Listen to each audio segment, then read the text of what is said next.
ভয়াবহ বিপর্যয়ের পর দ্বিতীয় দফায় পাহাড়ে গেলেন মুখ্যমন্ত্রী মমতা বন্দ্যোপাধ্যায়। রবিবার থেকে তিনি বিভিন্ন জায়গায় ঘুরছেন, ত্রাণ বিলি করছেন, পরিদর্শন করছেন, স্থানীয়দের সঙ্গে কথা বলছেন। আজকে মিরিকে গিয়ে গেলেন।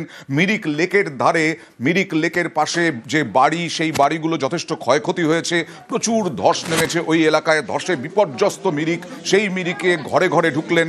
ঘরে ঘরে ঢুকে সেই স্থানীয় বাসিন্দাদের সঙ্গে কথা বললেন। তারা কোনো রকমে বাড়ি ঘর হয়তো রক্ষা করতে পেরেছেন, কিন্তু জিনিসপত্র নেই, ধুয়ে মুছে সাফ হয়ে গেছে। প্রচুর বাড়ি ঘর একেবারে ধূলিসাৎ হয়ে গেছে, মাটির সঙ্গে মিশে গেছে।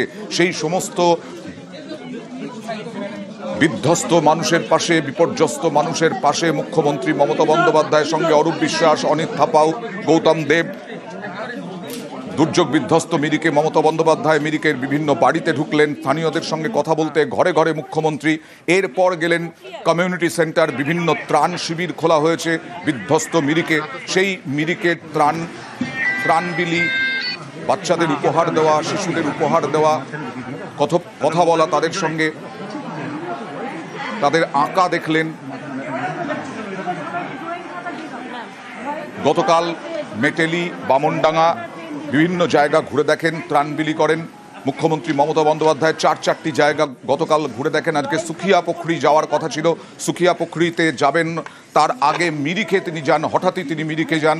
মিরিক বাজারে ত্রাণ শিবিরে মুখ্যমন্ত্রী মমতা বন্দ্যোপাধ্যায় সেখানে বাচ্চাদের উপহার দেন এবং তাদের সঙ্গে কথা বলেন, তাদেরকে তাদের খাতাপত্র, পেন্সিল তুলে দেন।